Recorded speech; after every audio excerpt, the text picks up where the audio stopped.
Essa instituição, Guilherme, ela tem uma missão que é recebida da Constituição.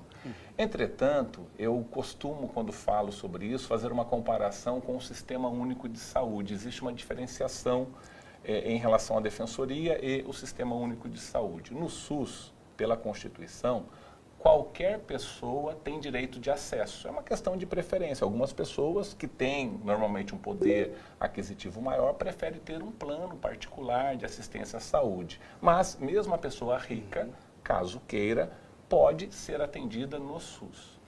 Na Defensoria Pública, a construção que a Constituição Federal faz ela é um pouco diferente.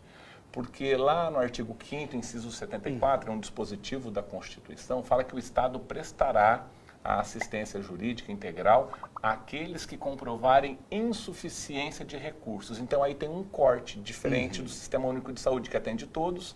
A Defensoria atende um segmento próprio da sociedade. Aquelas pessoas que não têm condições, portanto, de as suas próprias expensas, custear, pagar pela assistência de um advogado contratado. Entendi, doutor. Basicamente tem esse recorte econômico, né, para se ter acesso. Correto. E como que as pessoas podem procurar, né? Qual que é o canal, qual é o momento em que ela deve procurar um defensor público?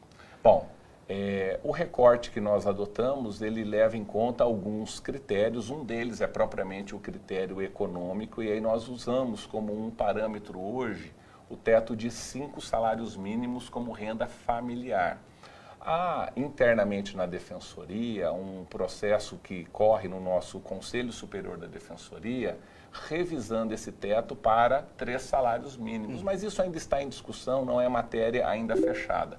Fora isso, há questões que dizem respeito à vulnerabilidade. Por exemplo, pessoas com deficiência, mulher vítima de violência, envolve um grupo que às vezes até tem condições financeiras, mas pelas peculiaridades da sua demanda tem uma vulnerabilidade que a Defensoria também atende. Quando a pessoa deve procurar a Defensoria Pública? Quando ela não conseguiu solucionar o problema que a aflige. Há situações onde, às vezes, conversando, é possível a própria pessoa construir uma alternativa, um acordo. Um exemplo, alguém é inquilino, mora pagando aluguel. Entretanto, atrasou o salário, um problema de saúde aconteceu na família e ele atrasou o pagamento desse aluguel. O proprietário ele vai querer cobrar uma multa, vai querer cobrar os reflexos daquela impontualidade, do atraso. E, às vezes, isso é inclusive previsto no próprio contrato, mas, às vezes, a dívida chega num valor em que extrapola a capacidade do inquilino pagar. Nada impede que se tente uma negociação para colocar em dia aquele aluguel que está atrasado. Quando isso acontece, as partes construíram uma solução. Não é preciso a intervenção de ninguém mais. Outras vezes, entretanto, essa construção amigável não é possível.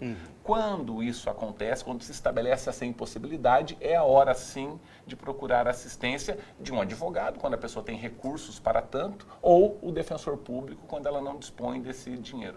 Perfeito, doutor. Queria lembrar para quem está assistindo a gente, vocês podem comentar nas nossas redes sociais e a gente vai ler algumas perguntas aqui que vão ser feitas após a entrevista aqui para o doutor.